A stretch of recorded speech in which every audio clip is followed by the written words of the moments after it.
All right, it's great to see everybody shining in here from around the world. We've got a nice selection of breeders in different areas and markets, and we certainly look forward to having the opportunity to speak with everybody tonight. Tonight, I'm happy to be joined with by Dennis Serhienko, who's our beef sire analyst for Semex, looking after everything to do with all of the sires that we acquire and our product development team. We've got Samantha Kennedy here as well, who's joining us as our beef specialist on the marketing side tonight.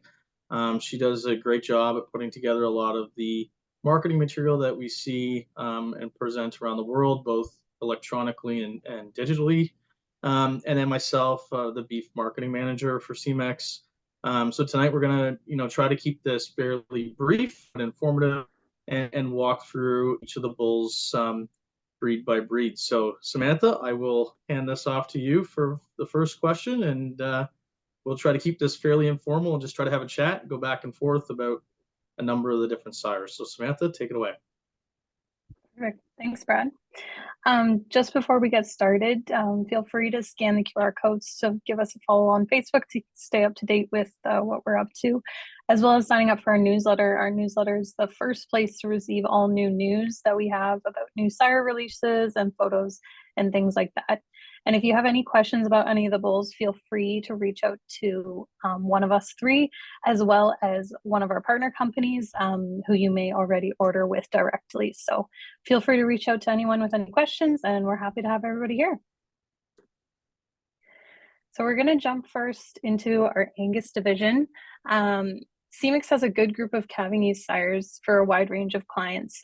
If there was a client looking for sleep easy sires in a programmed herd, who would you gravitate towards?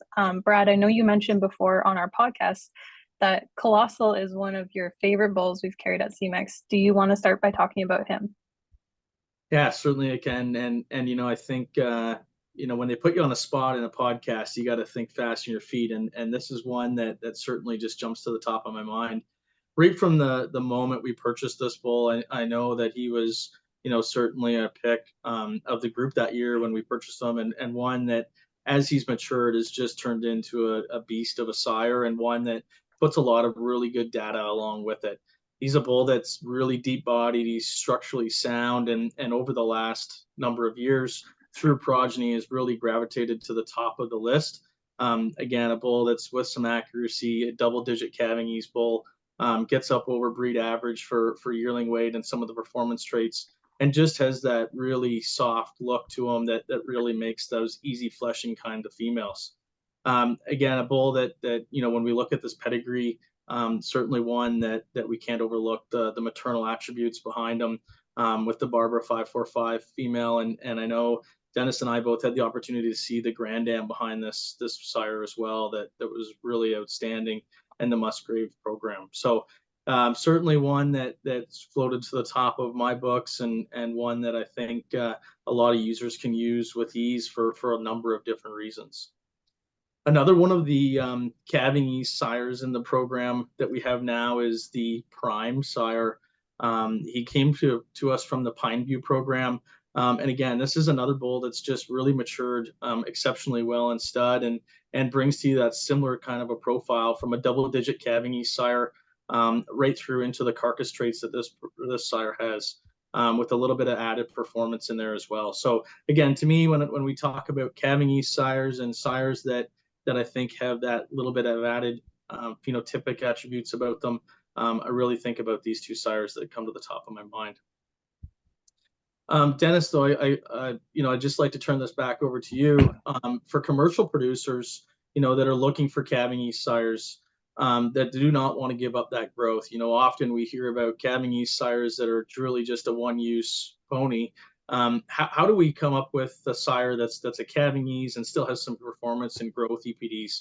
Which are some of the sires that come to the top of your list for that? Yeah, and thanks, Brad, and good evening, everyone, and thank you for taking the time to be with us.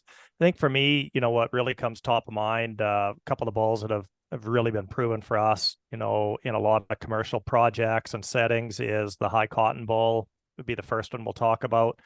you know, when we start talking from a commercial setting and into a lot of sync projects, you know, we want that double-digit cavities, but we want to push it a little bit higher up. You know, a lot of the purebred heifer bulls, you know, they'll get kind of the lower double-digit.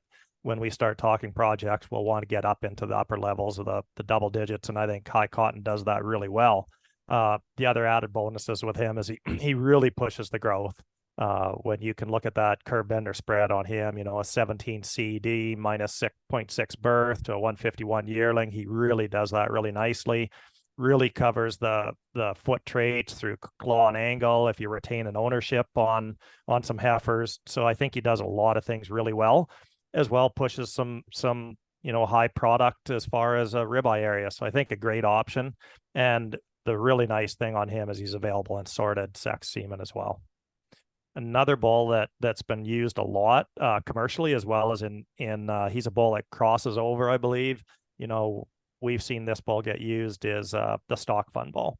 He gets used in a lot of breeder projects, you know, on purebred heifers, but he also really hits the commercial market really well, just like what we see, that 15 CED really pushes the growth. But I think the real advantage when we start looking at stock fund, you know, Growth Fund has done a really great job throughout the industry, both purebred and commercial. What we really like to see on Stock Fund is from an end product merit standpoint and grid pricing. He really pushes that marbling EPD. So when you start looking at it that way, he's got a real advantage over his sire when we look at from a marbling standpoint. So I think a bull that from, you know, all aspects, he really does a lot of things really nicely from a cavities, curve bender spread, lots of maternal in him. You know, he's a high milk bull. We're starting to see a lot of Angus sires that are getting a little below breed average in milk. You know, we don't want to push that milk too high for sustainable daughters, but I think a bull that really pushes maternal traits nice with that curve bender status. So yeah, we've talked a little bit about some EPDs and data, and that Semex we value balancing the data side of things with the phenotype of bulls. And around the world, a lot of breeders place value on cattle that have structural integrity and balance. Dennis, what are some of your top picks from this year's lineup for phenotypic driven breeder? Yeah, great question, Samantha. You know, that's been a real sweet spot and wheelhouse for Semex is the whole balanced breeding philosophy, and that really rings true in our beef sires, especially this real phenotype set of bulls. And you know, we really try to stress phenotype through all of our segments. But of course, as anything, there's some bulls that really rise to the top. And, you know, the first one we'll talk about this evening is the Ellingson Profound, a bull that we purchased with Peak Dot Ranch out of the Ellingson bull sale, that he was a high seller in. And it's really come full circle with Profound. He was a high seller himself out of the Ellingson program, who then a year ago had, and I believe I don't think we've ever seen this anywhere in the world. He had the largest group of sons that we've ever seen from one sire and one bull sale ever. And it was really a testament to the quality of the bull. He'll really help you out as far as a foot quality standpoint. You know, and it's an area of focus with a lot of breeders over the last number of years, and Profound really does a great job there. I mean, phenotypically, he's super sound, a real stout made, big hip bull. He'll add some fleshing ability for you. He'll make him a little broader and massive, a little more three-dimensional type of cattle, and really like to see that $M up there. You know, he's a 2% $M bull, so it really comes through when you start to look at him from a foot perspective, a performance perspective, an easy fleshing perspective. He really checks a lot of those boxes, and he's really been at the forefront for a lot of breeders in use. You know, and then another bull that we've had that when he was in stud, I mean, he was just a superstar on all tour groups we ever had through, as well as breeders that stopped in, was the Scheffelbein Attractive bull. Another bull that we own with Peak Dot. You know, he really covers a lot of bases. When you look at him, he's a real powerhouse from a performance aspect. Still does pretty nice on the foot EPDs, but a bull that he'll help you out from a docility standpoint as well. And but just a phenotypic bull that anyone that's ever seen this bull in person in the flesh was really struck by him. I mean, he's good footed, he's stout muscled, he'll add some body, add some mass, add some power, but yet really give you a great look and a design. I think a bull that you know, we've had him for a long time and he stood the test of time. one of the newer bulls, you know, we go from a real proven bull that we've had in the program for a few years, another real phenotype bull for us that is getting to be a little semi-proven because he's a younger bull, is the Tanker bull. He's a bull we found at the Laos Valley View program with Peak Dot again as well, and a little bit of a different pedigree for us, being a casino bomber out of a legend cow, and just an absolute standout from a performance aspect. You know, a bull that'll push the weaning weight and yearling weight rankings up there quite a bit. A bull that, again, he really covers those foot EPDs, and a bull that in person is really a good footed individual. You know, that's something that really rung true to us when we purchased the bull, and it's maintained through his as the bull's matured. And again, from an end product standpoint, he really hits those marbling and ribeye figures as well. So I think a bull that really checks a lot of boxes. He's a high ranking bull right across the board, and I think a real nice added bonus to him from a, you know, past the high phenotype, the great foot, is he really helps you out in the heifer pregnancy area as well. You know, and I think that all leads into a solid $M on him. You know, and if you're, as a breeder, if you're looking for just a titch more frame, which is really interesting because his sire Bomber would be a more moderate frame bull, Tanker he'll add you just a touch of frame. Another bull that's he'd be a year into the program earlier than Tanker was the Brookdale Brutus bull, and this was a bull that really come along the lines when we start talking phenotype and cow family. He was a bull that we were really drawn to when we acquired him, and as he's gotten proven, his performance figures have gone up, which is really impressive to see. You know, he's at 104 weaning weight EPD now, a 167 yearling, a bull that had a lot of actual performance and had good genomic figures at that time, but his progeny are reinforcing his performance, and he's hitting new heights. A bull that's great footed, a lot of muscle shape in this bull. He'd be about a half a frame less than Tanker, but he packs a lot of power and a lot of performance into that frame. And I think the thing that really was the icing on the cake for this really high phenotype bull was the two cow families behind him. When you can put Isabel Y69 and the Black Cat May cow families together into one bull up that close, it was really pretty impressive, and he is living up to his name. And I think as we go along into some of the bulls that aren't available in all countries, but a bull that's available for us in Canada and the US, the SAV Jesse James bull is another bull. When you start talking phenotype, he really comes top of mind for us. Again, he's out of the past Semex sire renovation that really led the way for us when we started talking maternal attributes and phenotype. You know, these renovation daughters are just lights out throughout the industry. They're great uddered. They're very maternal. I think females that really have paved the way, and the renovation sons have been really sought after by breeders and commercial producers as well. So I think it was a real natural fit for us when we brought Jesse James into the program, and he's a bull that just from a phenotype aspect, he just really hits all the marks you'd want. He's really deep bodied, he's extremely sound, and I think a bull that you know, his EPDs don't really reflect it, but from his pedigree standpoint, he's probably got a little more Cavanese than what you would expect out of that pedigree when it comes through. So I think a bull that from a phenotype and a Cavan standpoint, you know, great foot EPDs there as well. He's a bull that touches a lot of points. And then along that line, at a bit of a different pedigree for us, was the Square B Atlantis bull.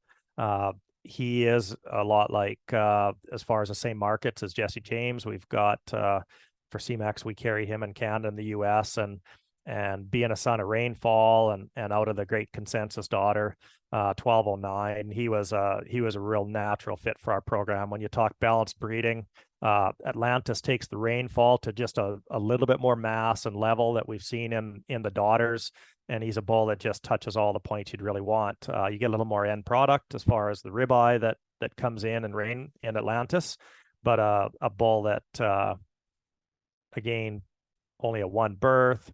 He's a bull that just really, when you start talking moderate and efficient type of females, when you get into you know, it's really interesting to have a top 30% $EN ranking. You're not going to find that as often on some bulls that are really a little more mainstream as far as power. And I think a bull that does that, it's really reflected in the easy, efficient daughters that he produces. So I think from a phenotype standpoint, he's a little more moderate framed, but a bull that really hits all the marks.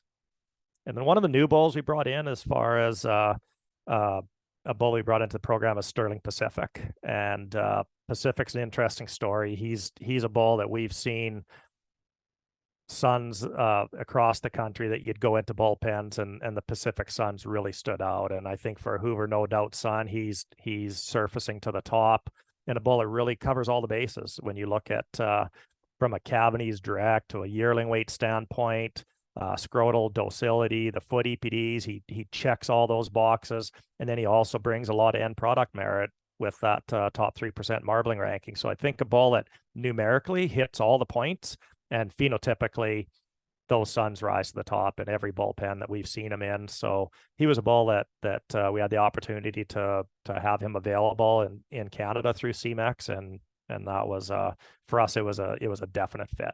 So I think it's that's a great lineup of phenotype bulls that we've got, and we touched on a few of these, but I think Semex overall, from a balanced breeding perspective, we really do value phenotype as well. We put that in on our numerical bulls as well. We try to push the numerical bulls, to new heights from an end product merit, but we really, really want the base phenotype to be there as well. Yeah, and I think that's that's really important, certainly to Semex in general, the fact that we place that much emphasis on phenotype. And speaking about phenotype and trying to put a catalog together that has to have a deadline and go to print, there certainly was one more bull that we acquired kind of after the deadline, or maybe at the deadline of catalog, and he didn't quite make it. But we certainly expect him to be quite popular in this segment of the phenotypic bulls. And the bull's name is Rise and Shine. Dennis, he was the high seller last year at the SAV sale, and by pedigree, we're quite familiar with this. Let's chat a little bit more about him here as well. And again, for producers in North America, this is one that again is not in the catalog, but is available for purchase through the partners there as well. So, Dennis, I'll turn that over to you. Yeah, definitely, Brad. It's always, it's the catalog gets put out, and then you come across and have the opportunity on sires like this. So he's definitely a bull that we jumped at to add into the program, and of course, as you said, the renovation bull has been so good for us through the Semex program and what he's done across the globe. And it was really interesting. We have Jesse James as a renovation son, and he does a lot of things really well from a phenotype standpoint of what they do. And I think the two bulls really complement each other really well with Rise and Shine and Jesse James. I think what Rise and Shine does is he comes from an amazing set of flush brothers that, he topped the sale, beat a lot of other brothers right in that high selling list, with him. And I think what he does is he'll take the renovation and upscale the performance another notch. I think what you can expect out of Rise and Shine is you can expect that renovation type. They're going to be deep bodied. They're going to have that look you want and that body build to them. But he's going to upscale the mass and the power to another degree through that cow family that's in behind him, the 2369 cow. I think it was a bull that we were really excited to get in. I think from a three-dimensional body mass perspective, I think he really, really does a lot. And I think he's the one that breeders are going to be really excited about having the opportunity to utilize. Yeah, that's great. I do see some questions starting to come in. One thing I should have said at the very start, but I'll just pause here for a moment. And if there is any questions, just go ahead and click on the Q&A box. And we will go through these questions at the end and address them then. Yeah, go ahead, use that Q&A box, and we'll just keep sorting through them as the questions come in. I think, Dennis, as you kind of just mentioned there, you were talking about the maternal side of Rise and Shine, and the attributes that has, and maternal ability is certainly a key component of operating any beef herd. And having the genetics that excel and fit those maternal traits, really help move a program forward. What are some of the bulls that really are going to help shift producers in that direction from our lineup? Yeah, and it's and it's a shift. when you start talking whether it's maternal or performance, or Cavanese bulls, and when you get into all them segments, the maternal is always going to be at the forefront of that, whether you're really searching Cavanese bulls or power bulls. So we're going to list a few bulls that really do the maternal aspect really well, and a few of them will kind of cover a few other bases past the maternal, but the first one we're going to start with is Specialist. And he's been a proven bull for us. And when we first brought Specialist into the program, he was really brought in as a Cavanese sire. He was a bull that really worked well for us, both purebred and commercial, in some large sink programs. He was a great heifer option that had a lot of growth to him. So his early use really came a lot in commercial heifer projects, because he was a great Cavanese and spread bull. But then it's no surprise that the maternal really come into place with the Y69 cow up there that close. And I think that's where, when you look at him, he's a top 1% dollar M bull, really does the foot EPDs well, the docility very well. And again, he's a top 30% dollar EN ranking for energy, which is really interesting on a bull that will touch the performance aspects that he does. So he's been really, really proven for us. He's worked great in heifer projects. And we've gotten some feedback from some of the first daughters here that really back up, his figures that he has on paper. Great udders, really nice teat size. So he's really proven himself out really well for us. And I think another bull that's been proven well for us as a Cavanese bull and a breeder interest bull is the Raven Nevada bull. And the neat thing about Nevada, what he does is he brings a real different pedigree to the industry. When you look at him being a Reno son, going back to Broken Bow, and then out of a Valor daughter on the bottom side, he's a bull that you can use in heifer projects that has a little bit of a different pedigree twist. And that's something that we hear all the time. We can get pretty much in a corner a lot of times in some of the popular bloodlines. And I think this is a bull that can bring you a fresh pedigree, open things up a little bit. And yet, great CD, double-digit Cavanese, great yearling weight, and another one that really hits the marks on the heifer pregnancy. And I think that's something, as we get looking at fertility overall, we're starting to see heifer pregnancy. It's a bit of an indicator on some overall and other fertility traits. So I think it's something to definitely keep in mind. And I think a bull that also, past the Cavanese and past the spread, and he'll also give you lots of end product merit when you look at his maternal attributes, but he also hits the high marks for marbling and ribeye. So I think a bull that really in any aspect from a breeder or commercial setting, Nevada really hits the mark. And he's phenotypically a really attractive bull. And I think as we go into that, a bull that's probably had as much interest and inquiries across the globe of any new bull that we've brought into the program over the last few years has been the Pineview Mogul bull. That bull has just resonated with breeders across the globe, Canada, US, Australia, into some of our South America markets, into like Argentina. He's a bull that's really caught a lot of interest. And I think, you get the Y69 cow again up there that close, but again, he's another outcross with the Reno in there, and a bull that just really, he's one of those no holes. He's moderate frame, really easy fleshing, has a lot of muscle shape to him, and a bull numerically that does everything right. He goes from a Cavanese to a spread yearling weight bull. He's a bull that'll keep your yearling height in check. That basically backs up that moderation frame that he's got, that he'll still hit that, he won't hit the really high yearling height ranking. So he gives you a pretty sensible size, great foot scores, both visually in person and numerically.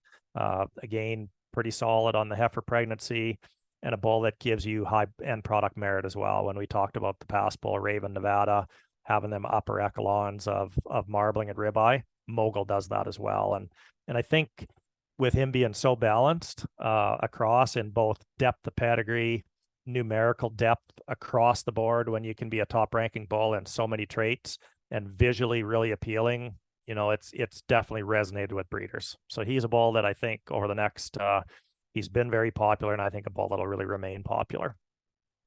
And then another interesting bull from an aspect, from a maternal ability, and he's an unproven bull, but again offers a real outcross pedigree for us, is the Vezina bull. And you're looking at a real balanced profile with Vezina, and he's a little similar to Mogul in the fact that he really covers all the bases from Cavanese to performance rankings. You know, he'll also a great marbling ball. He's a great $B ball. So I think a ball that, you know, he's a ball that just really leaves you no holes when you get across the board. Not quite as proven as the Nevada ball or the Mogul ball, but I think one that when you're looking for openness of pedigree, you know, he's a goalkeeper out of a mainstay cow, and I think this is another one that'll really help you if you're getting into a bit of a, you know, a pedigree where you're kind of getting boxed in a little bit by all the current balls. I think this is a ball that gives you a real fresh pedigree and yet really touches all the bases that you'd want in a more maternal base sire. Great. Thanks, Dennis, for going through those. Maternal's huge these days. I know lots of people are looking for good cows, and you need to rely on some good cows to make some power calves. So that kind of takes us to our next topic, which is one thing that's constant around the world is that cattle are paid for by the pound. And so for producers that are looking for that high growth and power bulls that will push down the scale at weaning and yearling, what sires in our lineup will increase the power and performance? Yeah, so true, Samantha. You know, when you go from our maternal sires, you know, when we look at North America and a lot of places around the globe being low in cow numbers, you know, those real maternal cows really ring true. Sires you use, they gotta be really strong maternally. But then when we go to the power aspect, as you say, we all get paid by the pounds. And really the most efficient type of programs are super maternal cow herds and then real power packed sires that you use on top of them. So I think the first one we're going to talk about, and I mean, he's a real high octane ball, and is the Shaft Angus Valley Maxima ball.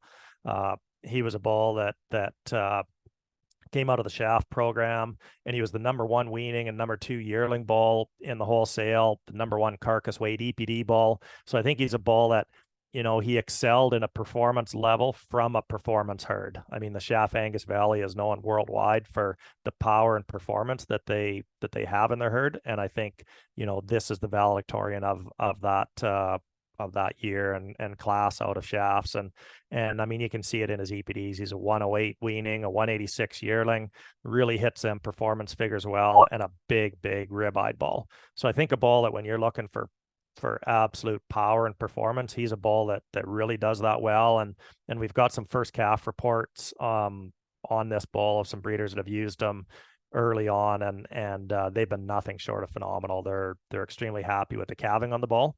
And so I think we're gonna likely see with progeny, we'll likely see that birth weight come down a little bit. He'll never be super low, but I think we'll see that come down a little bit. But I really believe he'll maintain those, you know, those genomic performance figures. I mean, the feedback from the field is people are really happy there. Another ball along the lines of Maxima is the Riverbend Upgrade ball, and he's a little more proven than Upgrade. We've got a few calf crops on the ground out of this ball, and came out of the Riverbend program. He was actually bred in the Spruce Mountain program. His mother is one of the premier donor cows in the breed that Spruce Mountain owns with Express, and she really put that performance into Upgrade, and he's a high phenotype ball. He's a ball when you see him in person, he's really an appealing ball. He's stout bodied, he's deep, and there's a lot of power in that ball, but he will up your performance. A ball that'll give you a little bit more marbling than the Maxima ball, but a ball that'll really give you lots of performance in both a purebred setting and a commercial setting. He's a ball that's been used pretty heavily across the globe. And, you know, as you'd expect with these power and performance balls, Maxima and Upgrade, they'll generally add you half a frame score on your calf crop. So they're balls that, when you're talking from a frame standpoint, they are balls that will increase your frame just a touch. The interesting thing on him, and we get a lot of questions on it, is for such a high performance ball, what, you know, he's got an 1,160 pound yearling weight there. He is a fall-born ball, and he was raised in Colorado in a fall program. And what you'll generally see on them fall-born bulls is their actual data. If you look at his indexes amongst his contemporaries, he's very high indexing for yearling weight. But when you look at it from just the weight standpoint, you'd question his yearling weight EPD. But by his progeny, he is a bull that will really up your performance. So I think another one that's done really well from a performance aspect and is the Tenderloin bull that we own with Peak Dot, and he's a bull that he'll take. Poss Maverick was a great bull for us at Semex, and he was a sales leader for us in the purebred in the elite sector for a couple years, and a bull that really did a lot in the breed and has a lot of sons out there working within the industry. And I think Tenderloin for us, he took the Maverick pedigree and he upscaled the performance. He's a bull that'll give you a little more yearling weight than Maverick did himself, and a bull, but yet you'll still get high level marbling, which was what really was Maverick's claim to fame for us, that he was a high marbling bull, son of 1682, and really put a bold, robust body design in him. So I think Tenderloin has taken that. He's a real long-sided individual and a real powerhouse when you look at him numerically from a weaning and yearling weight standpoint. And I think a bull that's still a really solid choice for breeders that gives you a little bit of a different twist on the pedigree and the bottom side as well. And I think the next bull we're going to talk about is probably the bull in the lineup that I think is the most. He would be the most unknown kind of a bull that is one of the most powerhouse bulls you've ever seen in person. And I think he's likely one of the most underrated Semex bulls that we've got in the lineup, and it's High Point Cash. And this bull, right from when we purchased this bull as a yearling, he was an absolute powerhouse. I mean, he was a man among boys when we purchased him out of High Point. The bull matured incredibly well. I mean, he is big and bold and robust in his body shape, and yet he's sensible, mature framed, but a bull that'll really give you a bold outline, lots of performance, and yet he figures in the end product standpoint fairly well, in that he ranks fairly well for marbling and ribeye. But this is a bull that you can use with confidence from a phenotype standpoint. He'll upscale your performance. He'll upscale your body mass. He'll put the right kind of structure and design in him. He's got a great traditional Angus head on him. And I think this is one of the truly, really underrated bulls we've got. And he'll really give you a different pedigree. Being a treasure son out of a game day, again, he'll open up and open up your pedigrees and give you a bit of a fresh look that way as well. Then another bull, we're going to round out the performance bulls that we're going to talk about here this evening, is the Outlier bull that we got out of Hearts. And he's a proven bull, and he's been a really high customer satisfaction bull. And again, he's a fairly outcrossed individual as well. So he can be used across a variety of bloodlines and pedigrees for us. And he's one of those bulls that just ticks a lot of boxes from a moderate birth weight standpoint to a strong yearling weight standpoint, but just a big, bold, robust body shape. He'd be, when you're looking for our performance bulls with a touch more moderate frame, you'd look to Outlier. He'll be a bull that, as a yearling, he was a 6.1. As a mature bull, that'll have moderated. Just from eyeballing him as a mature bull, he'd be about a 5.5. So I think this is a bull that is one that'll upscale your performance and do it in a little bit more of a moderate package as a mature standpoint. Yeah, so that's quite a group of Angus sires there that we've gone through, and this is really just a snapshot of the group of sires that we have available, both on the website and in the catalog. So I think great overview so far of the Black Angus program. Maybe Dennis, we'll just touch base on a couple Angus focused questions here before we move on, if that's all right. Sure. And it's one of the questions we've had on the bull Tanker near the start of the conversation, and frame score. And I know, in the conversation we had just a minute ago, we talked about it, that bull in particular, increasing some performance and giving just a little bit of added growth. But what's your thoughts on Tanker in terms of a frame score? Without measuring him and going by an eyeball, on the ball here right now, because he's back at Peak Dot, I'd put that ball at least a 6.5. And he might, plus or minus a hair there. I think he's a bull that across the board, when we see the progeny, he'll generally add you about a half a frame. If you've got a group of females that you really like the body design and really like a lot of bottom, and you just like to upscale the frame just a touch, he is a bull that'll do that for you. And with that, generally the bulls that'll upscale you a little bit on frame, they'll add you a bit of length, because it's all pretty relative, right? So I think that's a bull that if you're looking to lengthen out the body side a little bit and and increase yourself just a little bit of frame, I think that is a bull that'll do it. Yeah, great comments. So with that, I think we'll move towards our Red Angus division. And the Red Angus, similar to the blacks, are really known for their calving ease and their maternal ability to produce great females. What's if we were to look at our Red Angus lineup, what would be your number one calving ease option from this year's books? Honestly, hands down, Dalkey Outcome.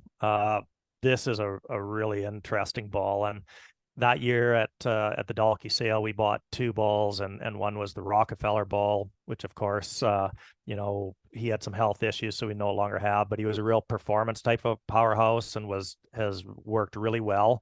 And Outcome was our Cavanese bull that we bought out of that program that was high maternal and a bit of a different pedigree for us, going back to the final product, a couple generations back on the black side, but a bull that was brought in as a Cavanese bull and option for us and a Cavanese solution, and the bull has turned out to mature to be so much more. I mean, phenotypically, this bull in person is impeccable. He is exactly like that photo. He's deep bodied, he's really easy fleshing, he's up-headed, great hipped, really sound foot and leg, and a great footed bull in person.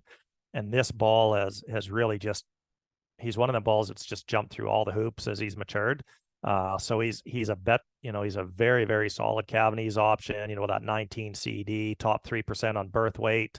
And I think as we go along, I think we'll see his, when you look at his yearling weight, he's slightly above breed average. And I think that bull, he'll fit in there pretty well. It might increase a little bit, but I think a bull that'll give you above breed average yearling weight with Bet the Ranch Cavanese. And the interesting thing that, and every breed has this, one of the real holes in a lot of real Cavanese sires is their Cavanese maternal, which is the ability of their daughters, to calve unassisted.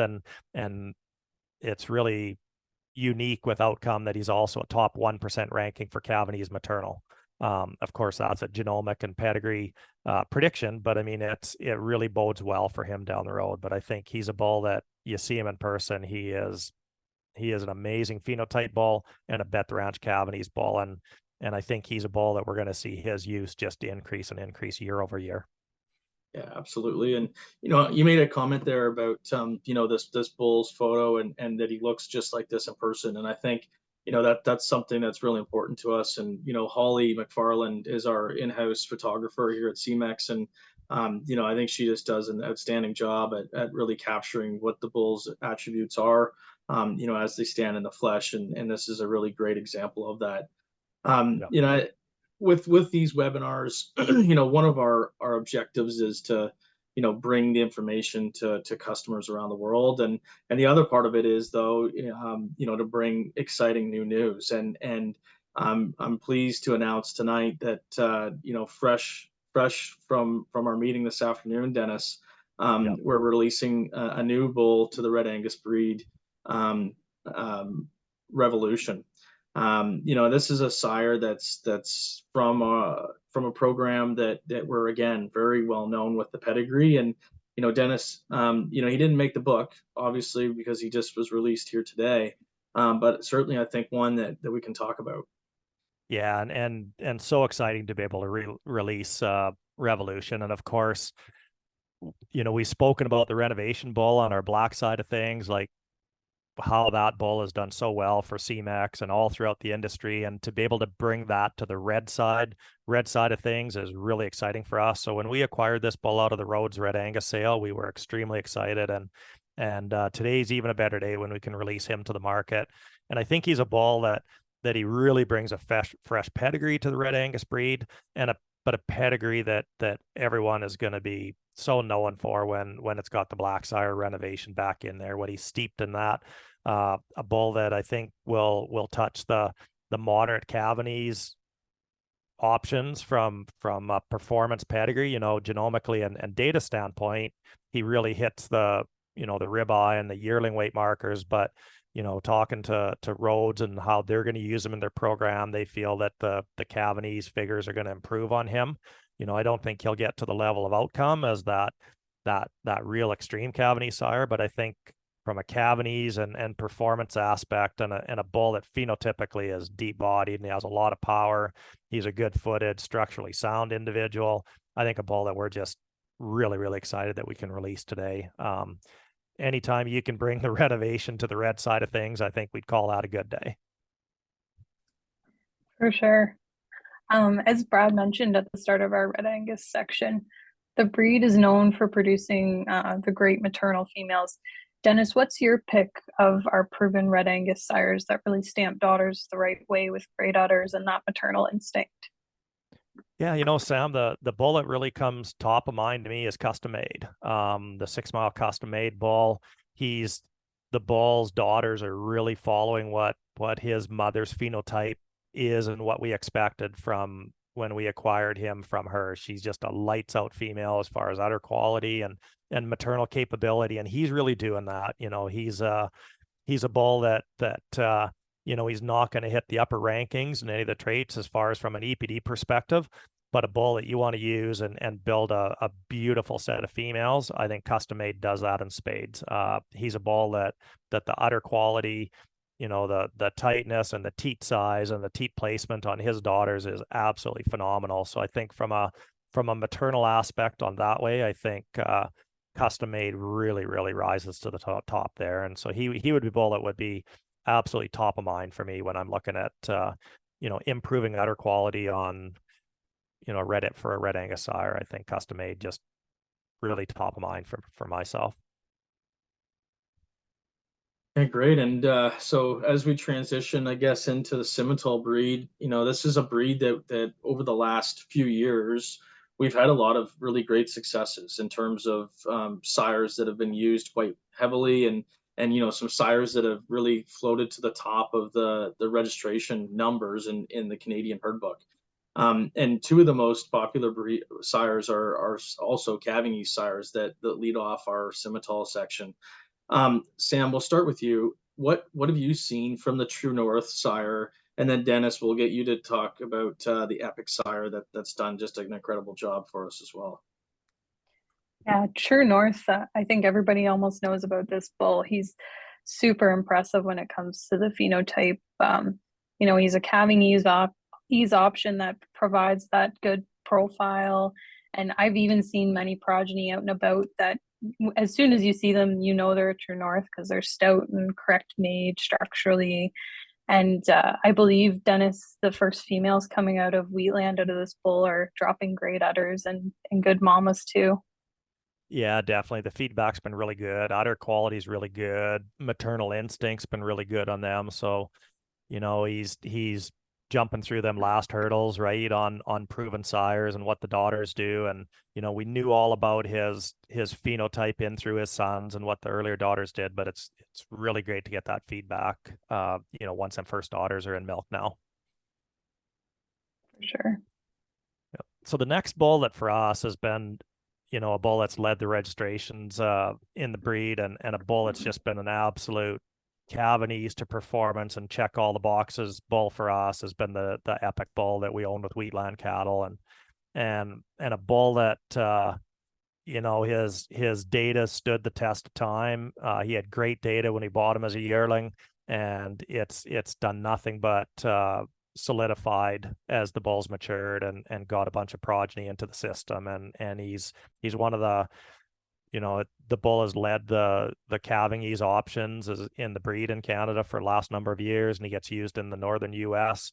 And I think a bull that from a calving ease to a yearling weight perspective in through that growth, there's not another like him. And it's nice to see from an end product merit standpoint that the marbling figures are also really high, but a bull that just continues to remain for us just to be that absolute, you know, stalwart curve bender type of bull. When you start talking about curve bender sires and the Simmental breed, the Epic bull really, really rises to the top. So I think he's a bull that when you can get these proven bulls that have their data solidifies over time and their progeny acceptance. And the interesting thing is in the first calf crops of Epic, we've seen a lot of high selling daughters and a lot of high selling sons. Now we're starting to see high selling sons out of Epic daughters. So I think for us, that's really gratifying when we get this kind of a balanced bull into the program.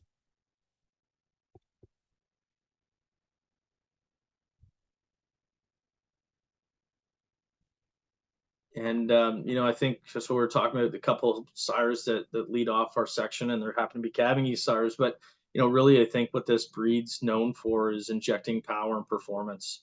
Who are some of your top ranking bulls, Dennis, for the adding robust muscle shape and weaning weight and yearling weight? Yeah, when we talk power, honestly, it's dimension just comes absolutely to the top of the list. This bull puts power and mass and gives you a ton of weaning weight and yearling weight. A bull he'll increase your bone a little bit. A bull that'll increase your length of side. He'll add a half a frame again as well. I think a bull just an absolute, when you think performance, he's the bull that just absolutely rises to the top.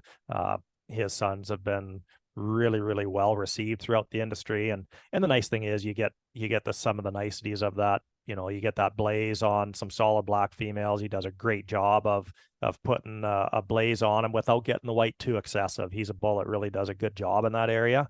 But from an absolute, he'll increase your scrotal size, he'll increase your power and your performance, and a bull that's sound structurally. Sometimes you push those performance limits, you can compromise the structure a little bit, and he's a bull that doesn't do that. He's got the bone quality and density and structure and the right angles to handle all that performance. So I think a bull that he's a bull that's been increasing in popularity every year. He was moderately sampled as a first year offering when we had him in the program, and he's a bull that's increased use every year, and that tells you a lot.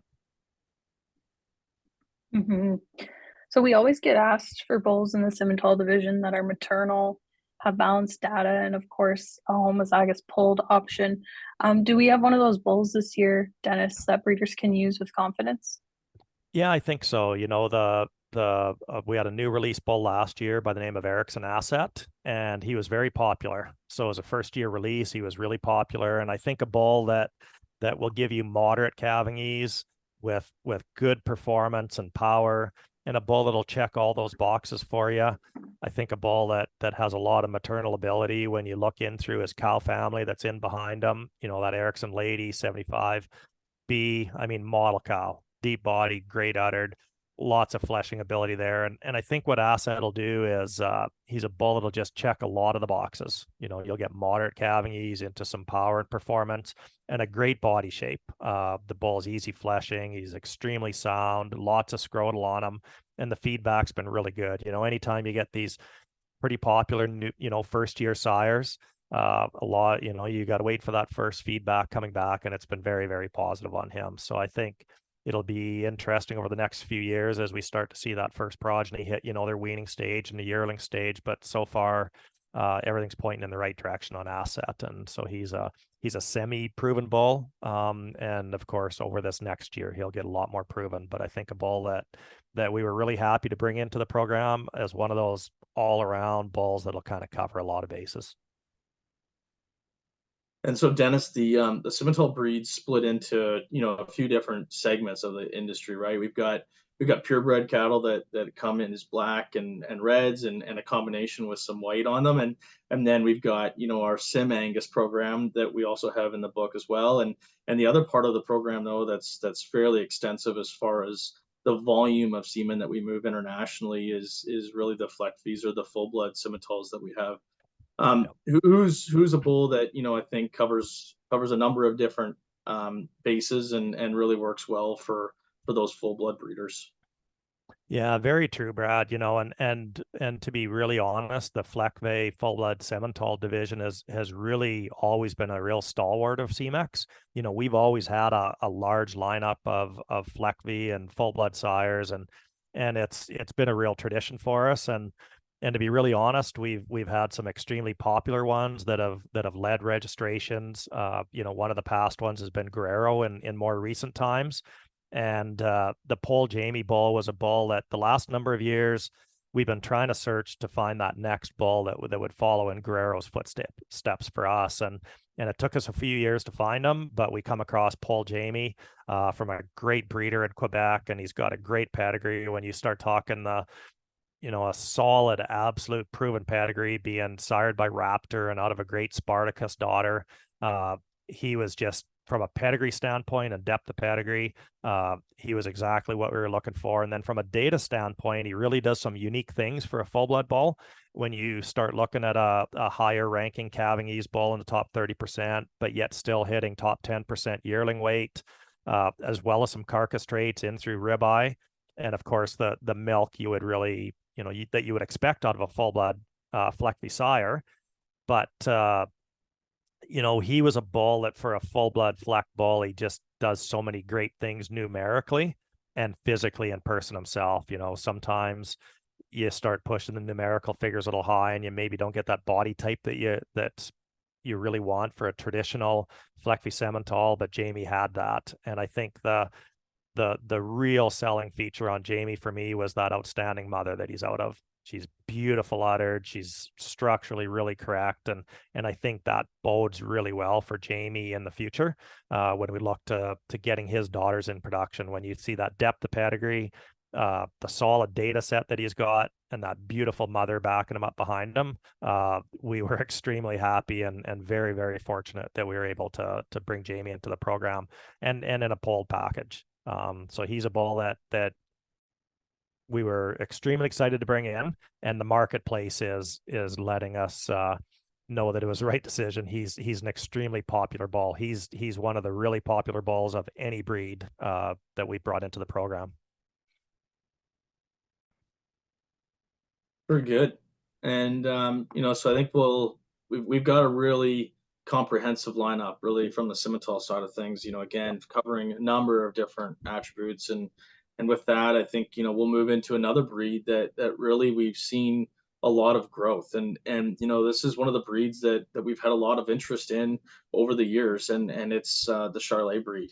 And Dennis, I know this breed sits close to your heart, and what are a couple of your Charolais bulls that have calving ease and still won't compromise the growth that the breed's known for?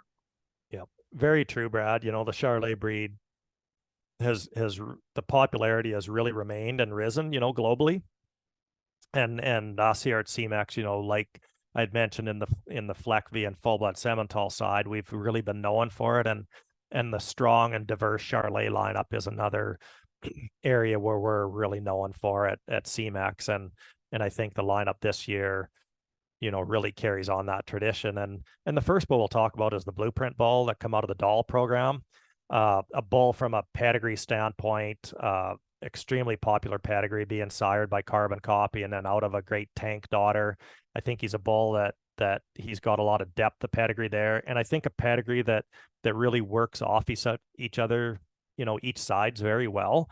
You've got the Cavanese to yearling weight spread of tank, combined with Carbon Copy that'll add a little bit more muscle shape to the curb bender type of package. So I think a bull that from a pedigree standpoint really works well.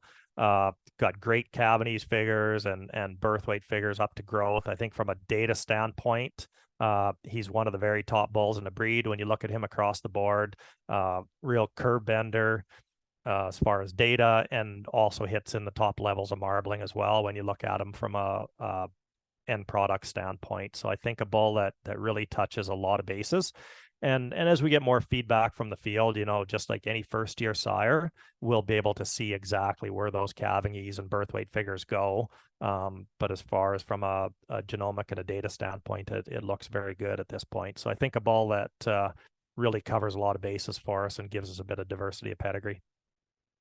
Another bull that really solid, proven pedigree throughout is the Sparrows Wheaton bull.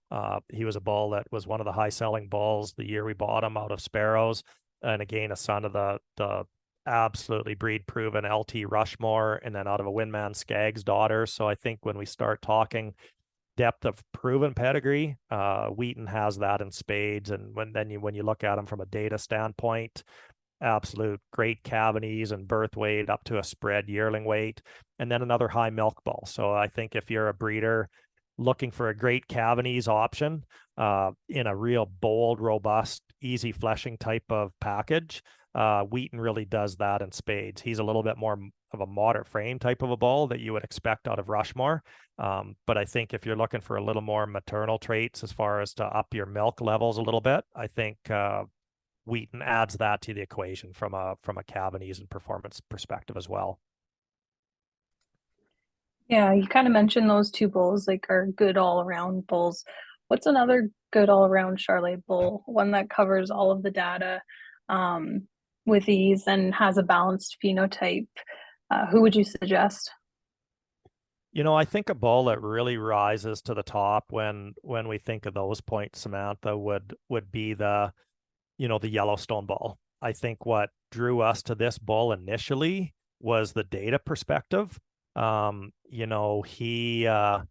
was a bull that caught our attention from data. When his first genomics come in, the bull ranks at the top of the breed for all the traits. When you look at his data profile here, a top 1% cavities, 5% birth, right up to a top 5%, 10% in the growth figures. Again, high milk, he's a top 1% milk bull.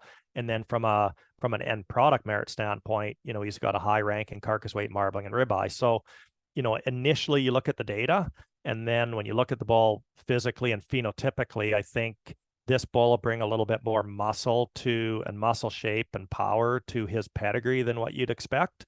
I think he'll bring just a little bit more lower quarter and muscle shape to that pedigree. And I think a bull that, the data really draws you to him, and then his phenotype and power, phenotypically in person, really backs it up and makes him a great option for a real all-around bull. Like you said, Samantha, he's a bull that you can use him to cover a lot of bases and really doesn't leave you any holes.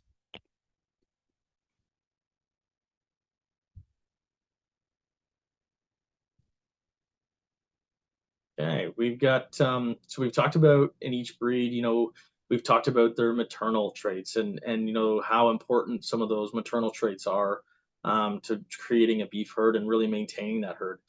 Dennis, what are some of the Charolais sires that excel in those maternal traits and have that solid set of EPDs for improving overall herd data? Yeah, great point, Brad. We're always, as breeders, we're always trying to balance.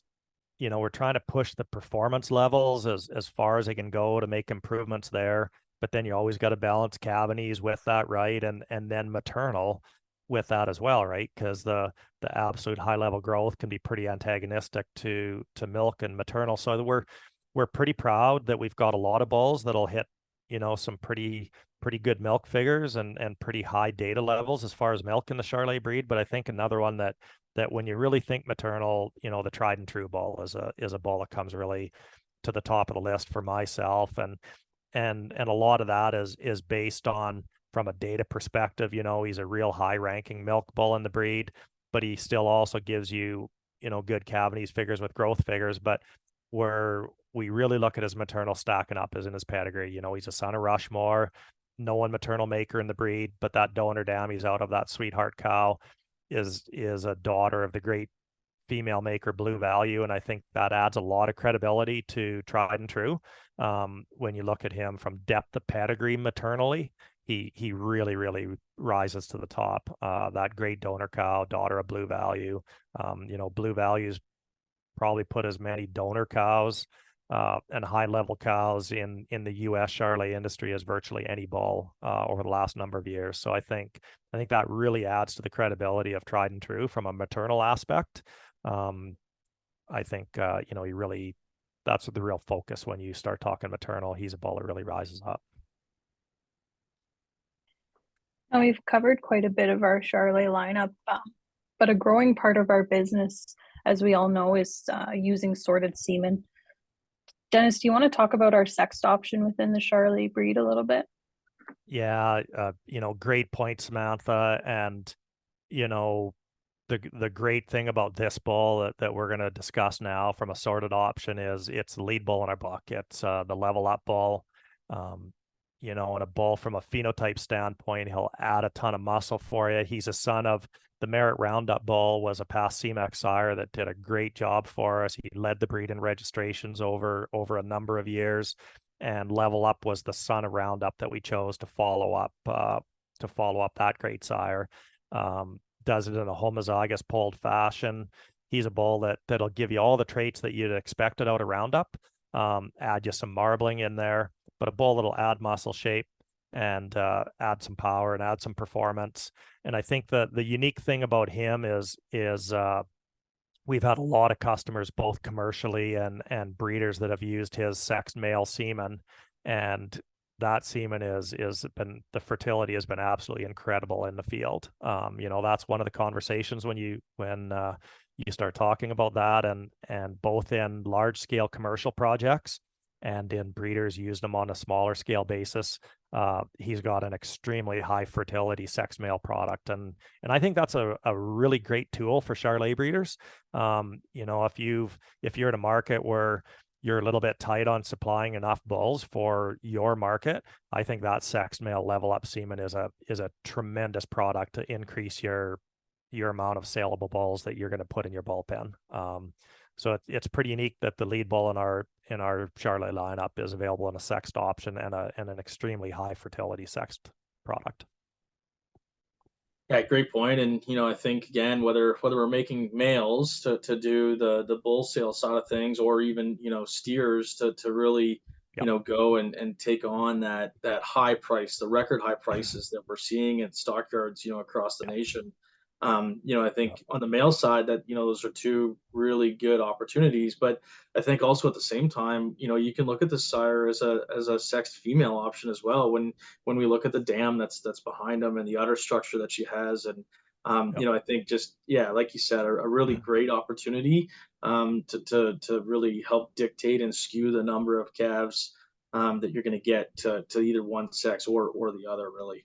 Yeah, very true, Brad. You know, when you look at that maternal brother there, so you know, you can't discount the sex female semen as well. And just a point of interest, you know, you had mentioned, you know, whether it's in a breeder setting to get more bulls into the bullpen or a commercial setting, especially what we see on this commercial market right now. I had a commercial breeder close to myself and one of our good reps that did a 200 head sync program on a set of straight Angus cows. And they did this as a sync and wanted to use sexed male semen. And of course, I was a little hesitant, you know, using the sex product in a sync program. And they wanted to use level up. And basically the rep had said, you know, I said, well, like, what about conventional semen in that setting? He said, well, if he's going to use conventional, he's not going to do the AI project, because his reason for doing the AI project and setting them up in the sink was to get males and to do that project. So they bred the 200 cows. They got kicked out with Angus bulls after. And so they knew exactly what was. And they had 131 tan and silver calves out of them black cows in a 200 head sync program. It was absolutely unbelievable. So it was, you know, and from a dollars and cents standpoint, that was incredible. You know, when they sold that many steer calves out of 200 cows. Yep, no, for sure. Great return on investment there. Huge. So we, you know, we've covered the Charolais breed, and again, I think, you know, a ton of different options depending on what, you know, the avenue that you want to take. And you know, another staple to the program though has really been our Hereford lineup. And you know, we've always had, you know, a really great lineup of Hereford sires in the book that have been able to be used by both commercial breeders and purebred breeders alike. And we've seen a lot of global demand because of that. And again, tonight we're excited to announce that we've got a new addition to the lineup, and it's a bull called Rimrider.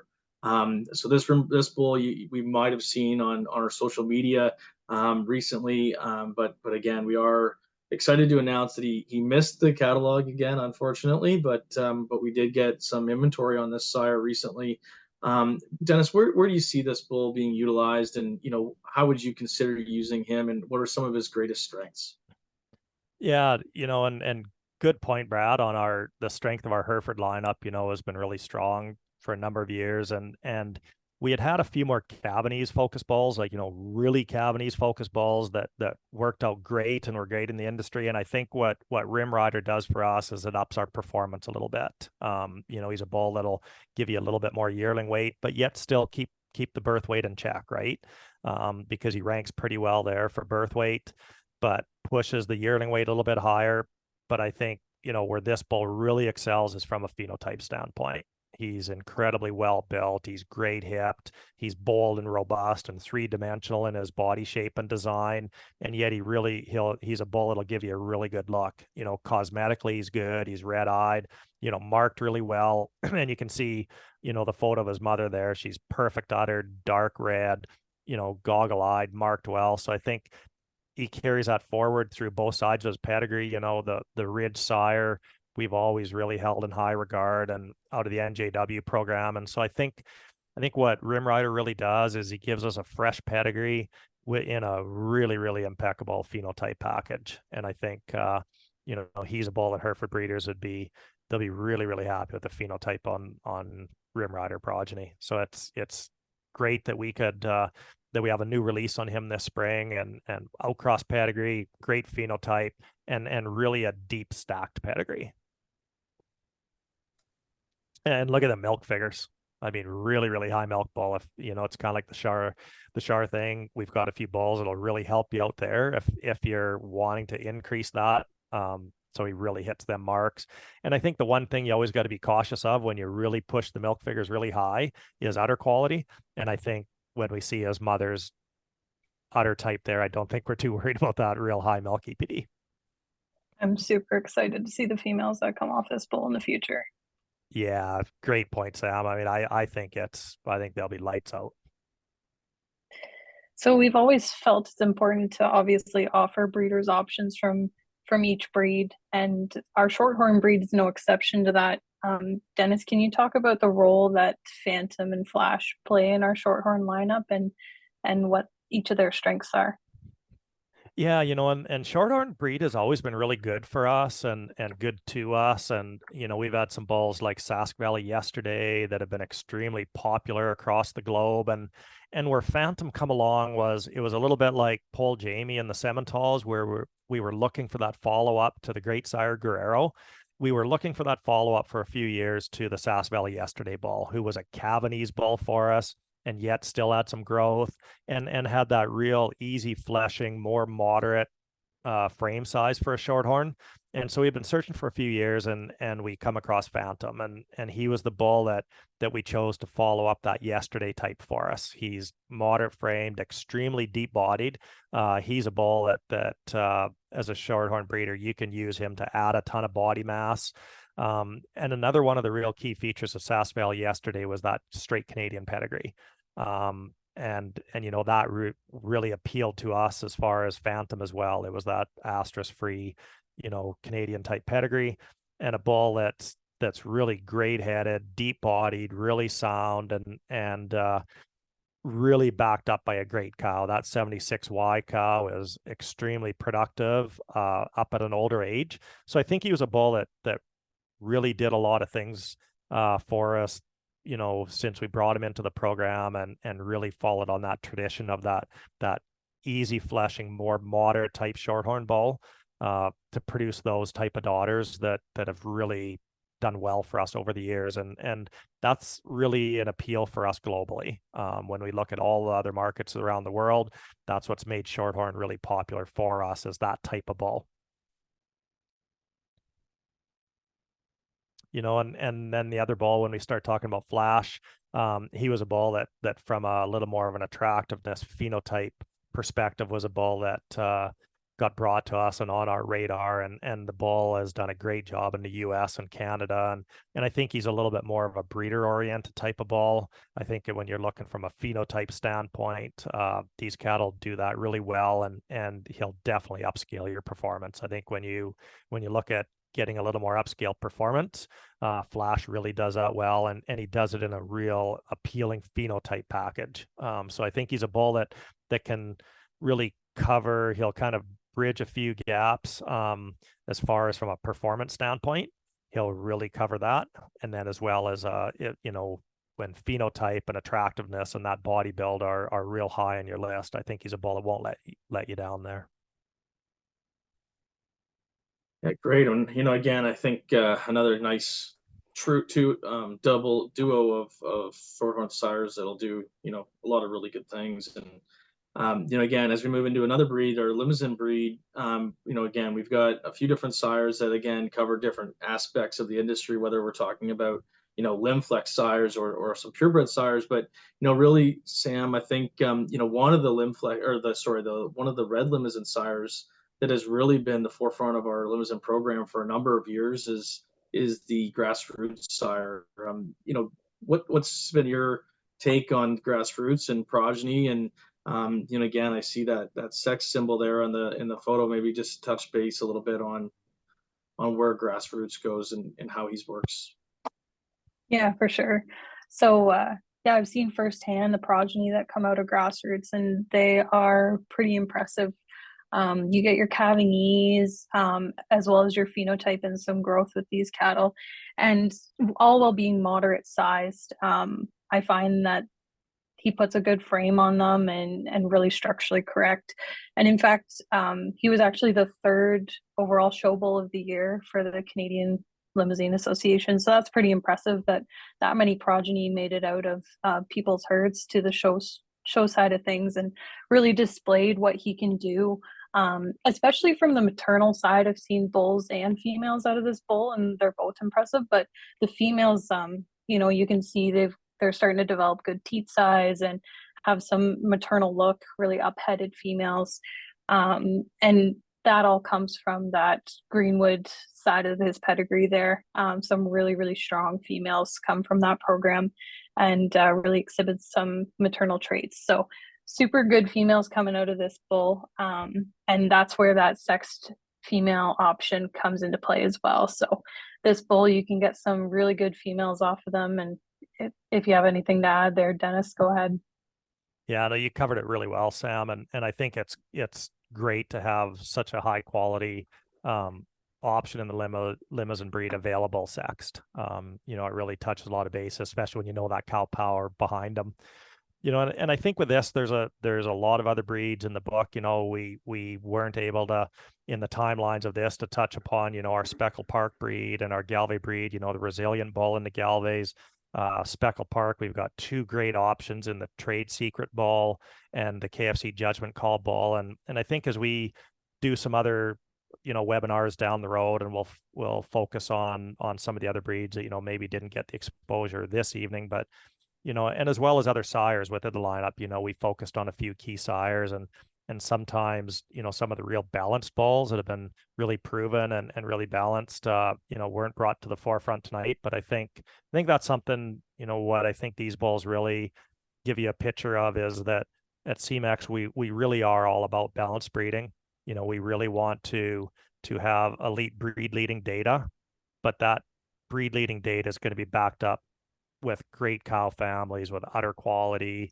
It's going to be backed up by structure and quality feed and quality body type and shape and design, because I think that's really important as we push data to new levels. I think we always have to really keep in mind the fundamentals that keep us all in the cow business, because all of us as producers, whether we're purebred or commercial, we've got our cows in so many very different environments. So I think, as we push data and do, get improvements in data, whether it's production, genomic numbers or end product merit through the carcass traits, at Semex, we really try to have that balanced approach and make sure we bring strength of cow family and strength of structure and type behind it. And I think that's really what I'd like to leave you with. Yeah, and I think that's a great summary, Dennis. And maybe that kind of covers off a couple of the questions that we've got here too, where they're more EPD focused, that how these EPDs are utilized, and maybe just touch base on it just one more time, that I think that EPDs is a really useful tool, and certainly something that we can use in that toolbox for breeding selection. But I think, Dennis, as you mentioned, it's not the end all and be all. And whether we're talking about Angus genetics, Simmental genetics, Charolais, Hereford, they each have their own attributes, and I think coupling that EPD profile with their phenotypic data, certainly helps a lot. Yeah, very true. It's and we believe in the data and we believe in the numbers, and as bulls get more proven, their numbers are very accurate. So of course, when you're looking at a young sire with lower accuracies, keep that in mind when you look at the EPD profile. Once they start to get proven and have a few more calf crops, you know, and you hear it a lot that, oh, you know, you can't believe the EPDs. Well, all the EPDs are doing are describing those performance figures of that animal, right? So when you want to push more performance through weaning a yearling weight, it's a tremendously valuable tool in your toolbox.